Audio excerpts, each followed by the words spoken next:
Oh yeah, real quick. I have eczema, and the reason why my chin and lips are so inflamed are because I just itch them all day. In the past, I'd be like, I don't want to make a video today because my lips and chin are so inflamed right now, but I don't care anymore. So you're gonna have to see my big, juicy, plump lips today. Razer Synapse, probably the worst piece of bloatware that's come with anything ever. A couple days ago I talked about G-Hub and how big or bigger companies tend to put a lot of stuff on their software to keep you in their ecosystem. I mean, at least with G-Hub they had an alternative to their main software, even though it was kind of hidden. Razer is no different. The first time you plug in a Razer product, it asks if you want to install Synapse. That's crazy. Every time you buy one of these, it's basically like a USB drive of something you don't want. And the worst part is you have to get it, especially with a lot of their products like the Viper 8K. It doesn't have 8K right out of the box, so I had to install Synapse. G-Hub is bad, but in contrast to Synapse, like if G-Hub had an issue where they didn't save your lighting for the first time, Razer Synapse, on top of not saving your lighting for the first time, would probably make your PC billow smoke and catch on fire. It's just so much worse in comparison. So let's get into it.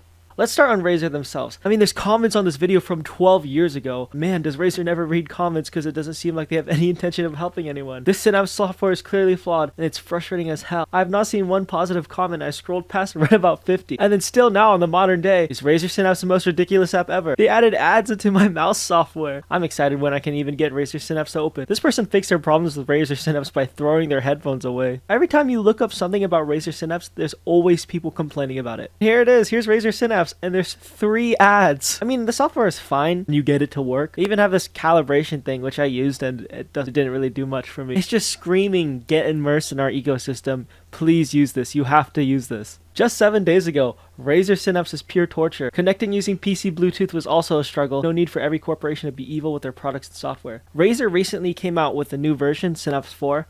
It took them 4 tries to come out with something that may or may not be decent, depending on how these comments are. It's a joke, just don't upgrade. Anyone from Razer know the ETA for Synapse 3 to 4 profile migration tool?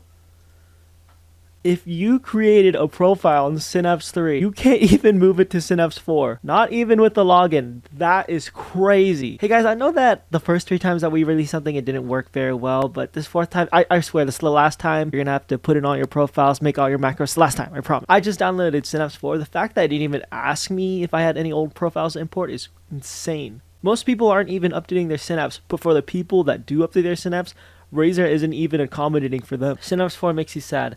Can someone explain to me why Synapse 4 supports my 2019 Blade, but my 2024 Blade is unsupported? I'm upset that newly released products aren't the first to get support with that software. Just got Siren V3 Chroma. I don't get why it isn't supported. Still no Viper V3 Pro? That's terrible. That's actually terrible. With G-Hub, they just released 1 version. That's how most of this kind of software should go. Razer released 4 versions, not even with compatibility of all their products. That's how it should be. Viper V3 Pro, that came out in like April. That should be on there at the get-go. Razer's trapping you into using their software. So Razer's trapping you in their software because they want you in their ecosystem.